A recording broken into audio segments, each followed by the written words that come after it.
자, 모의고사 대비법 잠깐 간단하게 설명을 좀 합시다. 자, 이제 첫 모의고사인데 규칙, 모의고사 규칙부터 첫째, 자면 안 된다. 자면 안 됨. 보통 시험이 80분으로 80분인데 80분에 45문제를 풀어야 되는데 우리 친구들 뭐 이렇게 학원도 다니고 숙제도 많고 하다 보니까 이제 시험이 목요일날 보지. 목요일날 보는데 수요일에 늦게 자는 친구들이 있어요. 늦게 잔다.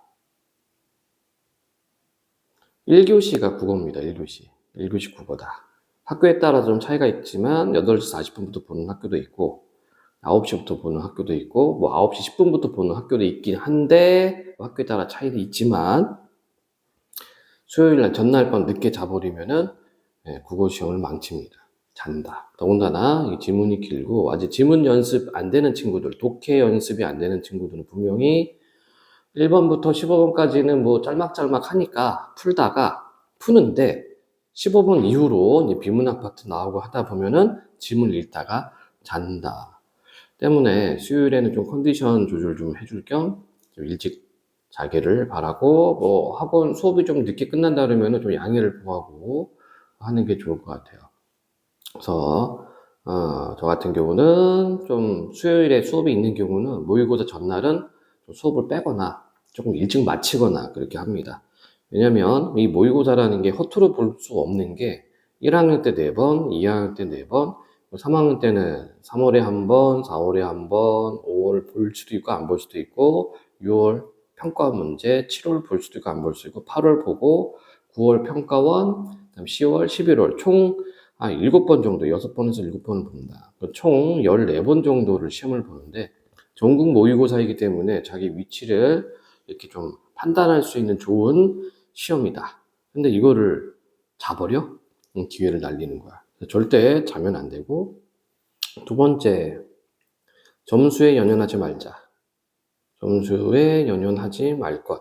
즉, 등급이 안 나온다고 해서 뭐 좌절하거나 하지 않아도 됩니다.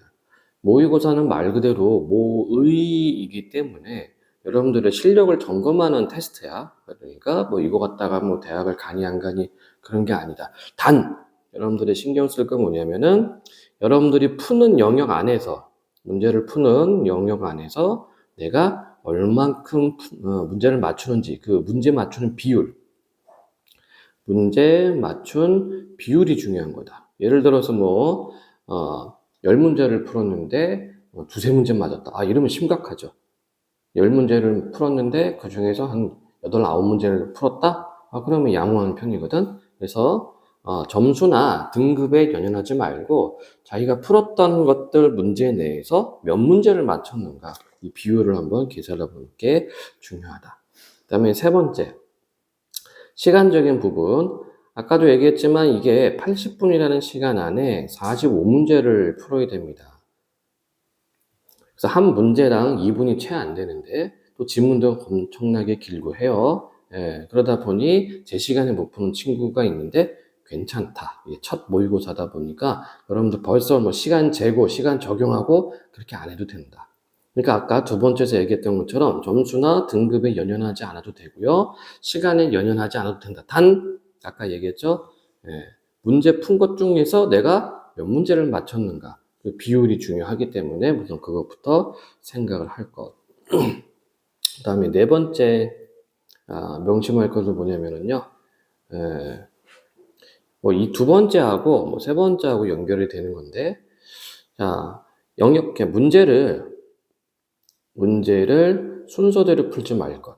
순서대로 풀지 말 것. 이게 뭐냐면 이게 이제 시간을 절약하는 것과 연관이 되어 있습니다. 다시 얘기하자면 80분이라는 제한된 시간 안에 45문제를 풀어야 되기 때문에 그래서 이 국어 영역이라는 자체가 정보 영역입니다. 정보 영역. 여러분들 내신 푸는 것처럼 문학이 어쩌고 뭐 물론 문학도 나오고 문법에 관련된 것도 나오긴 하지만 이 모의고사하고 수능 같은 경우에는 지문을 다 준단 말이야. 지문과 정보를 다 줘요. 그래서 문제가 요구하는 답을 지문에서 찾으면 돼. 그래서 정보 영역이다. 때문에 문제를 고지고대로 순서대로 푼다, 질문을 순서대로 읽어 나가다 보면은 어떤 문제에 봉착을 하게 되면은 지문을 또 읽어야 돼. 자, 지문을 2번, 3번 읽어야 되는 경우가 있기 때문에 문제를 절대 순서대로 풀지 말고. 그래서 5번째, 우선순위를 정하자. 이렇게 얘기할 수 있겠다. 자, 우선순위 정하는 건 다시 한번 얘기해 주도록 하고요. 크게 보면 첫 번째, 자면 안 된다. 그래서 반드시 전날에 컨디션 조절차 조금 일찍 자고, 두 번째, 점수 또는 등급이 안 나왔다고 해서 징징거리지 말자. 그게 중요한 것이 아니라 내가 푸는 문제 중에서 몇 문제를 맞췄는가 우선 그 비율을 생각해 보는 게 좋을 것 같고, 그 다음에 시간이 80분 45문제를 푸는 거기 때문에 절대로 순서대로 문제를 순서대로 풀지 말고 지문을 순서대로 접근하지 말고 우선순위를 정할 것 이렇게 정리할 수 있겠다. 자, 그러면 문제 우선순위 정하는 방식 한번 생각을 해봅시다. 자, 첫 번째로 모의고사 영역부터 좀 얘기하고 방학 때문에 몇 번 연습해봤겠지만 아직 감이 안 오는 친구들이 있을 테니까 자 1번부터 5번까지가 화법에 관련된 문제고요. 6번부터 10번까지가 작문에 관련된 문제고 그 다음에 11번부터 15번이 문법과 관련된 문제고 이거는 뭐 변하지 않는다. 2학년 때까지는 변하지 않아요. 3학년 때는 살짝 패턴이 바뀌지만 1학년과 2학년은 똑같다. 자, 그 다음에 비문학 문제가 15문제 그리고 문학 문제가 15문제가 있다. 자, 그러면 시간 배분을 어떻게 해주느냐? 우리가 이제 80분의 시험을 본다고 얘기를 했죠. 그러니까 1번부터 15번까지 그냥 이거를 화작 문법이라고 할게. 이걸 통틀어서 그냥 한꺼번에 가는 거예요. 1번부터 15번까지를 20분 안에 끊어줘야 돼요. 그냥 기계적으로. 20분 안에 끊어주고, 그러면 비문학, 이게 몇 분이 되나? 25분이 되나? 문학 25분, 나 계산 나 산수 못한다. 30분, 30분인가? 네, 30분, 30분이구나. 여기 비문학 30분, 문학 30분, 이렇게 우선은 기계적으로 끊어주는 겁니다. 아직 여러분들이 우리가 흔히 이제 타임 어택 한다고 하는데 이거에 대한 연습이 좀 안 되어 있을 거야. 그래서 어쨌든 이렇게 생각하면 된다. 그래서 1번부터 15번까지는 20분 안에 끊어주고 비문학 30분, 문학 30분입니다. 물론 마킹 시간 포함해서 이렇게 해줘야 된다. 이게 가장 이상적인 거고 그 다음에 여러분들이 따져줄 게 뭐가 있느냐 그렇다면은 나의 좀 쉬운 거 잘하는 부분 잘하는 영역이 있을 테고 그 다음에 취약 영역이 있을 거야. 잘 못하는 영역이 있을 겁니다. 이거 구분을 해줘야 돼. 아까 얘기했지만 모의고사 풀 때 우선순위를 정해주는 게 좋다고 얘기했지, 그치? 이것도 영역별로 정해주는 게 좋아요. 참고로 나 같은 경우에는 1번부터 15번은 무조건 먼저 풀라고 얘기를 합니다. 그 이유는 쉬우니까. 바로 1번하고 15번 영역은요, 이 지문이 짧다. 지문이 짧고 지문이 길다고 하더라도 화법 영역이기 때문에 화법 작문 영역이기 때문에 내용이 바로바로 이해하기가 쉽다. 그래서 1번부터 15번까지는 빠르게 풀 수가 있어요. 그리고 그 다음에 이제 문학이냐 비문학이냐 이건데 보통 등급이 한 3등급, 3에서 5등급 왔다 갔다 하는 친구들은 비문학을 어려워합니다. 비문학이 어렵다. 그럼 어떻게? 비문학을 나중에 풀어야 된다. 왜 그러냐면은 이게 지문이 뭐 비문학 영역 따로 문학 영역 따로 이렇게 나오면 좋은데 때때로 비문학과 문학이 섞여서 나올 수도 있거든. 그러면 어려운 비문학을 먼저 내가 지문을 붙들고 있어. 그 지문이 이해가 안 돼. 계속 붙들고 있다 보면은 뒤에 나오는 쉬운 지문들, 쉬운 문학 또는 뭐 비문학도 쉬운 게 있거든. 그게 그쪽으로 못 넘어갑니다. 그래서 앞에 한 지문 갖다가 막 10분, 20분, 30분 잡아먹다 보면은 뒷문제를 못 풀기 때문에 내가 어렵다고 생각하는 취약 영역 그럴 때는 나중으로 그냥 돌린다. 나중에 풀자. 이렇게 보면 되겠고.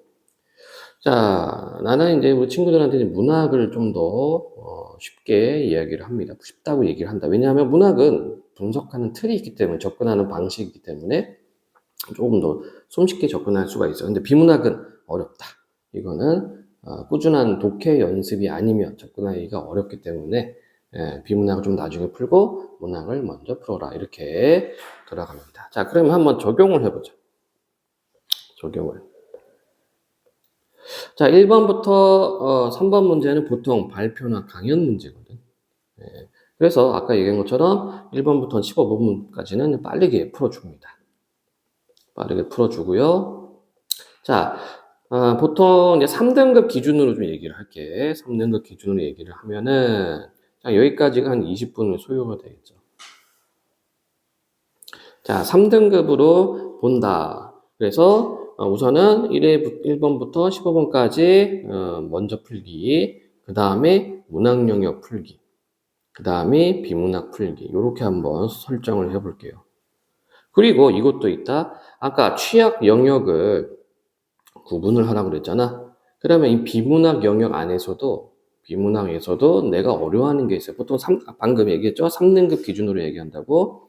3등급에서 왔다 갔다 하는 친구들, 그 미만 친구들이 어려워하는 영역은 뻔합니다. 경제, 과학, 기술. 이렇게 어려워한다.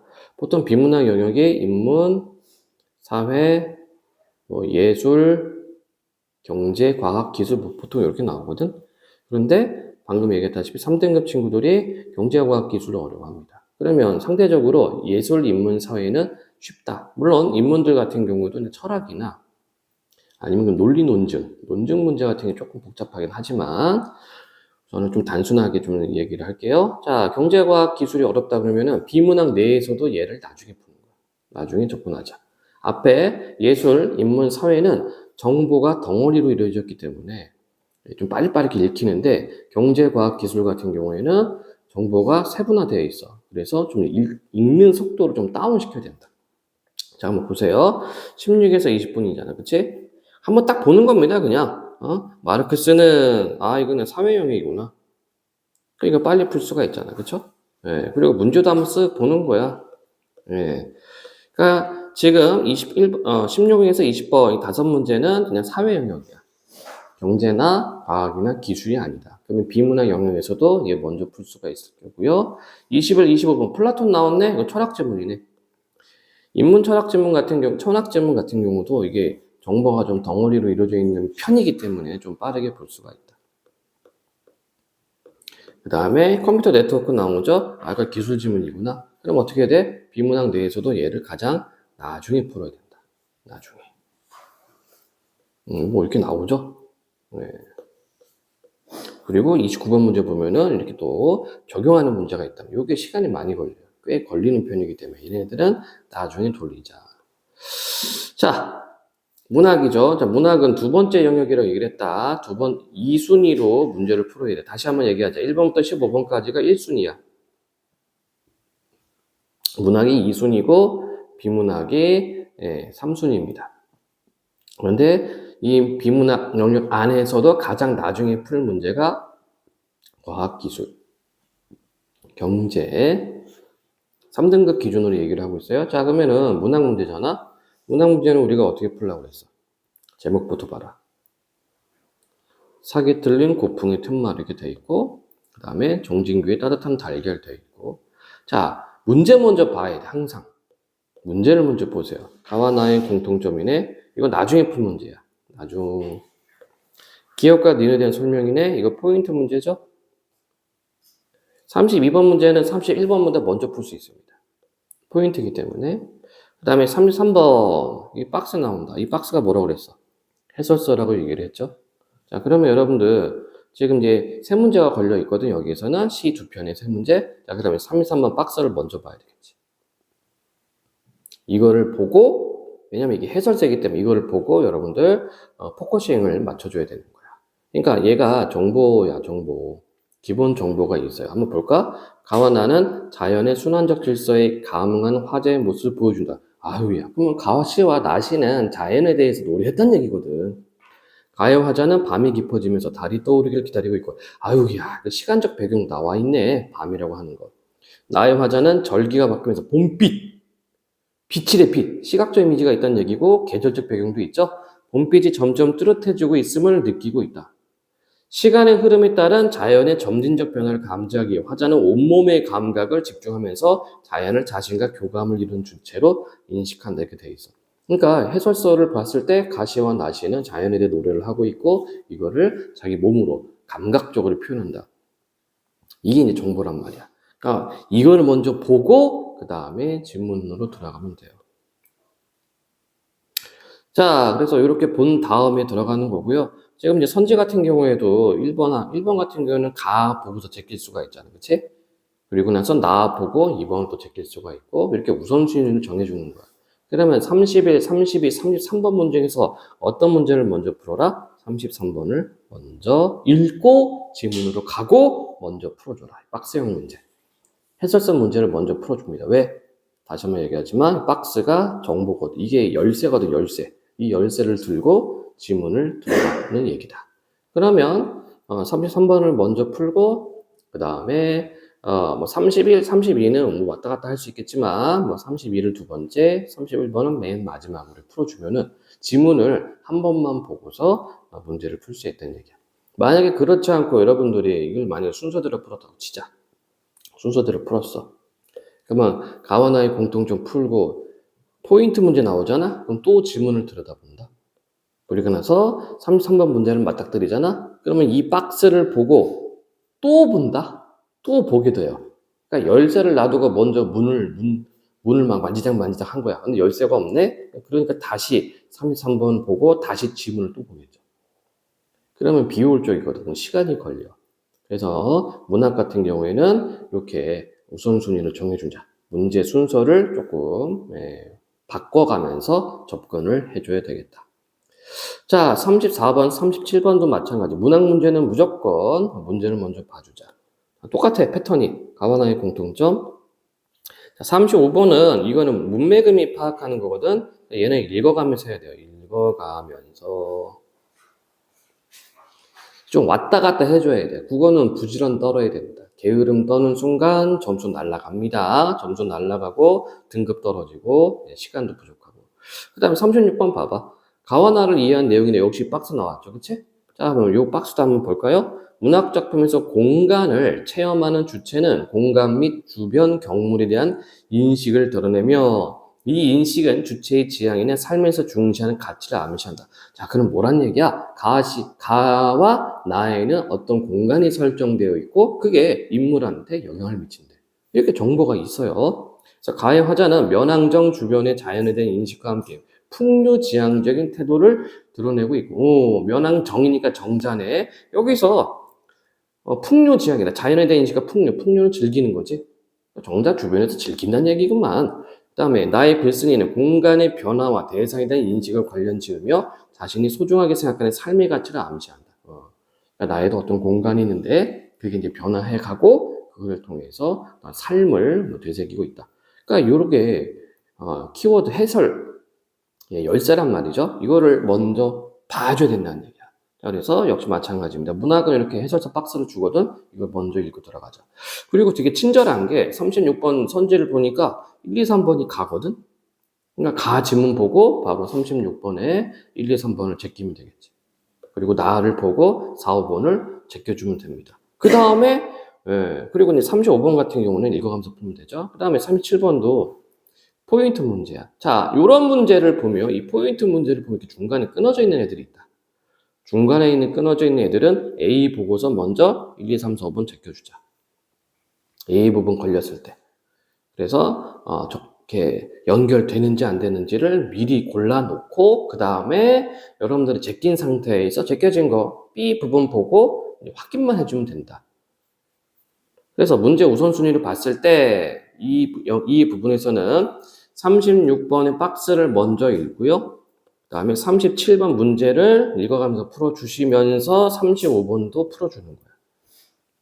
예, 그리고 나서 36번의 문제를 풀어주시고 그 다음에 맨 나중으로 34번의 문제를 풀면 된다. 이게 이제 우선순위거든. 물론 이런 건 있다. 처음부터 이렇게 막 적용하다 보면은 헷갈릴 경우가 있어요. 예, 처음이니까 그래도 연습을 할 것을 권한다. 예. 그래야지 이 패턴, 어차피 모의고사는 패턴이 있고 수능도 마찬가지 패턴이 있단 말이야. 그 패턴을 빨리 캐치해서 이거를 자기의 어떤 순서, 자기 순서로 늘어놓는 게, 그 찾는 게 여러분들에게 상당히 유리하다. 그러니까 시간 확보가 되기 때문에. 자, 내가 시간이 확보되면은 뭐 지문을 하나 더 볼 수 있으니까 아마 이번 시험에서 뭐 시간이 부족해가지고 뭐 이렇게 전전긍긍하는 친구들이 있을 거다. 우리가 이제 방학 때 모의고사 연습을 해봤지만 시간이 부족해가지고 뭐몇 문제씩 못 풀고 하는 친구들도 있었거든. 자, 38, 41번도 이제 문학 파트인데요. 소설이 하나 있죠. 이문근 산넘은 남쳐 있는데 똑같아 패턴이. 38번 윗글에 대한 설명, 이건 제일 나중에 풀어야 돼. 나중 문제. 그 다음에 A와 B에 대한 거. 자, 이것도 보니까 중간에 끊어져 있다. 중간에 이렇게 끊어져 있어. 중간에 끊어지면 어떻게 하라고? A 부분 봤을 때 먼저 1차로 제끼고, 그 다음에 제낀 상태에서 B 부분을 확인하면서 제끼면 되겠지. 자, 포인트 문제, 만원에 대한 설명. 요거는요, 조금 판단을 해줘야 돼. 다 봐야 되는지, 아니면 그 부분, 즉, 그 단락까지만 보고 풀 수 있는지, 이거는 여러분들이 판단을 해주자. 한번 질문 한번 슬쩍 볼까요? 만원이 어디까지 있는지? 만원이 어딨어? 여기 있네. 네. 아마 얘는 못해도 한 이쯤까지는 봐야 될 것 같아요. 이렇게 포인트 문제들 같은 경우에는 여러분들이 조금 신경을 써야 된다. 그 다음에 역시나 마찬가지로 해설서가 나와 있지. 자, 또 해설서 한번 보도록 하겠습니다. 이 작품은 80년대 농민들의 생활을 형상하고 있다. 아하, 농민들 나오는구나. 작가는 농민들이 농사의 경제적 이익을 고려하거나 농산물의 유통과 판매까지 감안하게 된 상황을 보여준다. 작품 속 영도는 먹거리를 생산하는 농민으로서 가져야 할 태도를 인식하면서도 이러한 태도를 지켜나가기 어려운 현실 속에서 가치관의 혼란을 겪고 있다. 자, 그럼 이러한 태도가 뭐였다? 먹거리를 생산하는 농민으로서 가져야 할 태도를 지켜나가기 어렵대요.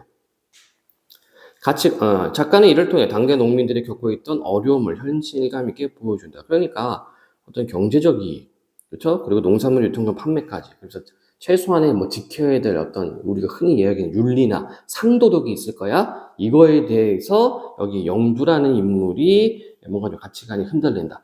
그런 내용을 이미 우리가 정보를 뽑아낼 수 있지. 이걸 미리 보고 인물에 포커스 맞춰서 봐주면 되죠. 자, 42, 45번 고전소설 춘향전이네. 똑같습니다. 여기도 마찬가지죠. A, B 묶였잖아. 그치? 앞에서 봤던 문제 유형이야. 그러면 이것도 지금 선지를 보니까 그 중간에 끊어져 있어.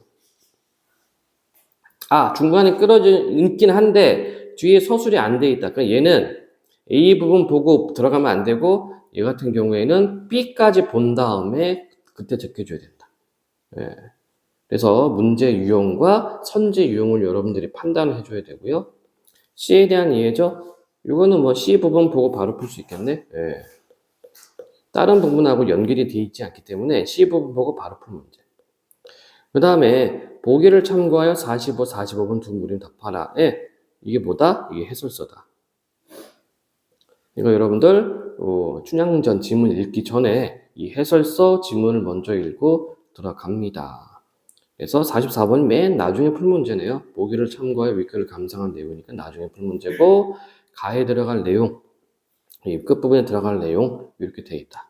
그래서 춘향전 지문 읽기 전에 이 해설서를 1순위로 읽어주고 그 다음에 지문 들어가고 43번 풀어주시고 42번 풀어주시고 끝으로 44와 45번 풀어주면 된다는 얘기입니다.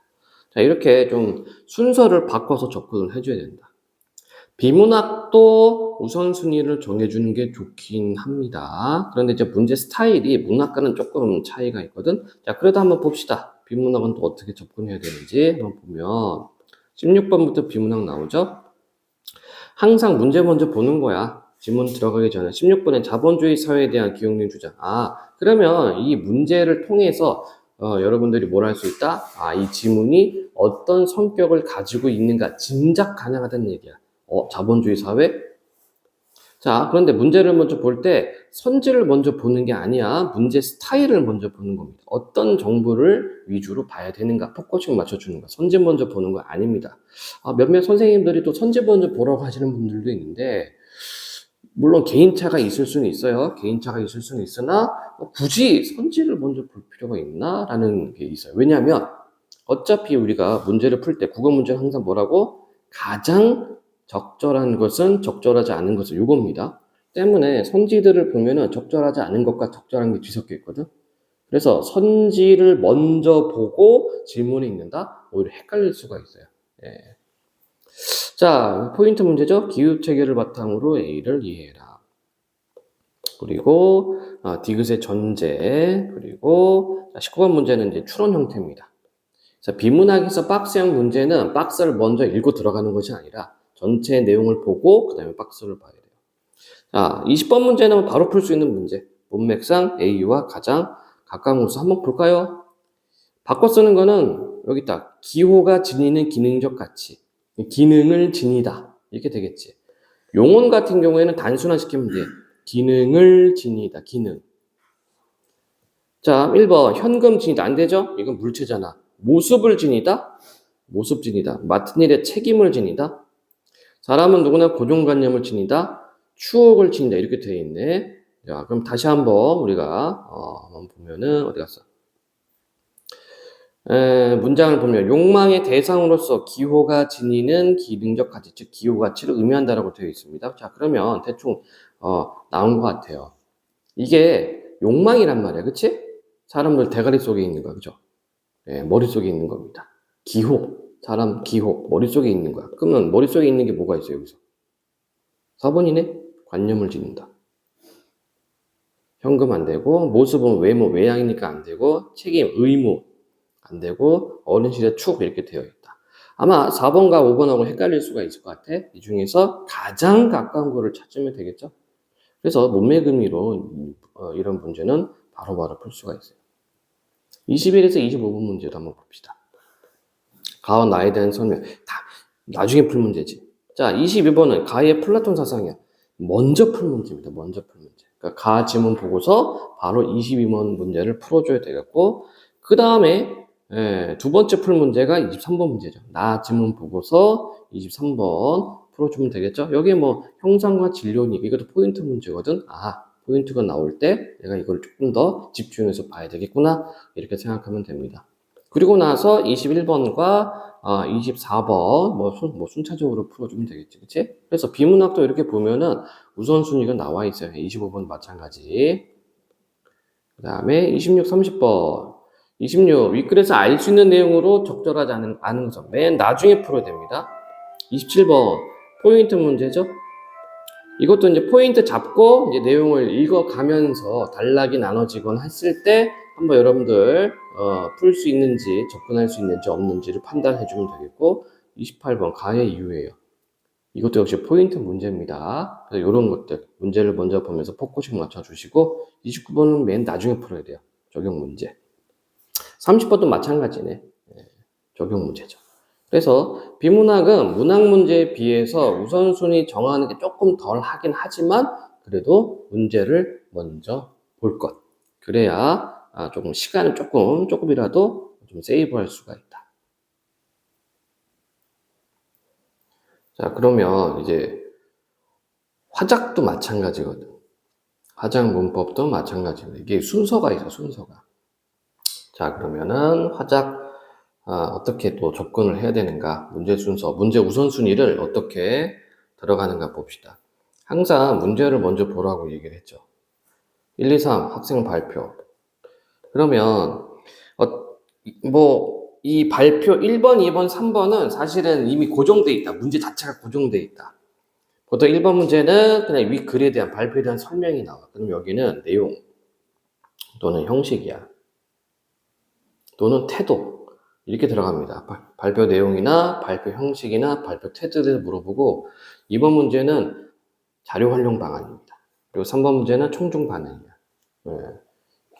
거의 안 변해. 1, 2, 3번 문제는 거의 변하지 않는다. 그래도 여러분들 음악에 쓱 한번 봐주는 거야. 그 다음에 4번에서 7번 문제는 어떤 식으로 구성이 되어 있냐면 4번과 5번은 화법 문제고 6번과 7번 문제는 작문 문제인데 이게 이렇게 엮여 있지만 사실은 4, 5번, 6, 7번 문제가 끊어진 형태거든. 그러니까 여기 가지문이고 나지문이 있고. 그러니까 학생들이 뭐 토론, 토의, 회의를 하고 그 다음에 나에서는 근데 이거를 바탕으로 장문을 하는 그런 내용인데 자, 4, 5번을 먼저 봐봐. 가의 학생 일에 대한 설명. 이렇게 포커스 맞춰줘야 되거든. 그러면 이제 가를 보면서 학생이 어떻게 말하고 있는가. 이 말하기 방식. 말하기 방식을 중점적으로 체크를 해주고, 그 다음에 A와 B에 대한 설명. 자, 아까 우리가 문학 같은 경우 A, B 끊어졌는지 안 끊어졌는지 보라고 얘기를 했죠. 마찬가지. 이건 얘는 지금 끊어져 있어. 그래서 A 보고서 제낄 수 있고, B 보고서 확인하면 된다. 그치? 네, 그러니까 여기까지 보고서 풀 수 있다. 그러면 이렇게 놓고 봤을 때 가장 먼저 풀 문제가 뭐예요? 5번 문제를 가장 먼저 풀고 그 다음에 4번 문제를 푸는 거야. 그리고 나서 6, 7번은 장문 영역이기 때문에 가의 대화 내용이 나에 반영된 양상 네, 이렇게 되어 있습니다. 그래서 6번 문제 같은 경우 내용 묻는 문제가 되는 거고 7번 문제 조건에 따라 작성하는 거거든. 근데 이런 것들 보면은요. 이 조건을 갖다 우선은 제껴줄 수가 있는 거예요. 조건을 보고서. 한번 문단의 내용과 어긋나지 않도록 할 것, 그 내용 묻는 문제. 문단 내용의 대비가 드러나도록 비교 방식을 활용할 것, 이렇게 되어 있습니다. 자, 그래서 뭐 비교라는 것은 대비, 차이점이 드러나도록 비교 방식을 해라 하니까 요거 들어가 있는 거 먼저 제껴주고, 그 다음에 내용을 봐주면 되겠지. 자, 그 다음에 8, 9, 10번은 이거 장문 영역입니다. 장문 영역이 이제 뻔해요, 뻔해. 이렇게 장문 상황이 있고 초고가 있거든? 항상 8번 문제는 글쓰기 전략이나 반영된 거 찾는 거 나오는 거야. 글쓰기 전략 또는 반영된 거 찾기 나오는 거고요. 9번, 자료 활용 방안, 이렇게 나와 있지? 또는 10번, 이제 초고 고치는 겁니다. 고치기 이렇게 나와 있다. 그래서 8, 9, 10번 문제도 거의 안 변하는데 그래도 문제 유형을 한번 봐주고 포커싱 맞춰줘서 들어가면 됩니다. 문법 문제는요 그냥 순서대로 풀어주면 돼요. 순서대로 풀어주면 되고 크게 뭐 어려운 건 없고. 자 어디 보자. 뭐 딱히 없네. 자 그런데 11번 보니까 A를 이해한 내용이라고 되어 있어. 그치? 그러니까 얘는 A 보고서 바로 풀어주면 되지. 그리고 나서 끝까지 보고 12번 풀어주면 되고 그 다음에 13, 14, 15번 문제는 각각 하나씩만 나오기 때문에 뭐 그냥 순서대로 풀어도 되겠다. 자, 한번 정리를 하자. 지금까지 무슨 이야기를 했냐면은 자, 여러분들 1학년 친구들은 첫 모의고사이기 때문에 너무 점수에 연연하지 말자. 점수 등급을 너무 신경 쓸 필요가 없어요. 단 여러분들이 푼 것 중에서 풀이한 것 중에서 내가 몇 개를 맞췄는가 맞춘 비율 요거 중요한 거야. 이게 중요하다. 그리고 자면 안 된다. 분명히 자는 친구들이 있다. 그래서 여러분들 과제가 있어요. 숙제가 시험 볼 때 반에서 몇 명 자나 세 갖고 오세요. 니들이 자면 안 돼. 그 다음에 문제 우선순위 정할 거. 문제 또는 영역 우선순위 아까 얘기했지? 이거를 정해놓고 좀 연습을 좀 해야 됩니다. 근데 아직 이게 좀 익숙치 않은 친구들이 있을 거야. 요거 익숙치 않은 친구들. 그래서 한번 적용해 볼 친구들 한번 적용해 보고요. 이게 조금 안 된다 싶으면 그냥 평소에 여러분들이 봤던 식으로 첫 모의고사 봐도 괜찮습니다. 다시 한번 얘기하지만 이거 모의고사야, 모의고사. 그래서 막 벌써부터 막 모의고사 대비한다. 그럴 필요는 없고, 모의고사 대비는 이 정도면 충분합니다. 그리고 몇몇 친구들은 이제 불안해 하거든. 모의고사 등급 안 나오면 어떡해요? 자, 여러분들한테 필요한 입시, 대학 입시에서 필요한 것은 뭐냐면 우선은 내신입니다. 1학년 때는. 1학년, 2학년은 내신에도 힘을 쏟아야 돼. 그럼 모의고사는 언제 준비해요? 준비라는 게 따로 없어, 국어 영역은. 1학년과 2학년 때는 내신에 힘을 쏟고요. 모의고사는 지금 얘기한 거 요거 연습해주면 돼요. 다시 한번 얘기하자면 자면 안 되고 시간 확보, 타임 어택을 위해서 문제와 영역 우선순위를 정해주고 이거를 연습하는 거예요. 모의고사를 통해서. 성적이 잘 나온다, 등급이 잘 나온다가 아니야. 그리고 풀이한 것 중에서 맞춘 비율을 신경 쓸 거. 이거 하면 되고 어차피 고3 되면 학교에서 쓰는 교재들이 이제 뭐 수능 연계 교재를 쓰기 때문에 고2 겨울방학부터는 그냥 모의고사하고 수능 체제입니다. 응? 그러니까 이때 계속해서 모의고사 풀고 뭐 수능 기출 풀고 이렇게 쭉 달린단 말이야. 그리고 뭐 3학년이 돼도 지금 뭐 3학년 고3 수업 하고 있지만 마찬가지로 다 수능 완성하고 뭐 수능 특강 이게 연계 교재이기 때문에 학교에서도 그 교재를 쓰거든. 어차피 고3 되면은 거의 뭐 1년 내내 모의고사 연습을 해야 되기 때문에 이제 벌써 뭐 모의고사 점수가 안 나와요, 등급이 안 나와요, 이렇게 연연할 필요는 없습니다. 다만 연습을 해야 돼요, 연습을. 그래서 시간을 줄이기 위한 방법으로는 문제 우선순위를 조금 변형을 줘라. 그러니까 내가 빨리 풀 수 있는 건 빨리 푸시고 적게 풀 수 있는 건 적게 푸시고. 그래서 아까 얘기한 것처럼 20, 30, 30이었죠. 물론 여기서 왔다 갔다 해주셔도 돼. 가장 최적이 뭐냐면 그러니까 문학 파트가 한 25분 정도, 그리고 비문학 파트를 한 35분 정도 이렇게 투자를 하면 좋겠다. 그래서 가급적이면은 1번부터 15번은 20분 안에 좀 컷 해주고, 그 다음에 문학을 25분 안에 좀 잘라주고, 그 다음에 조금 확보된 시간, 이때 이제 경제 지문이나 과학 지문을 조금 더 천천히 보면서 지문을 맞춰주면 될 것 같아요.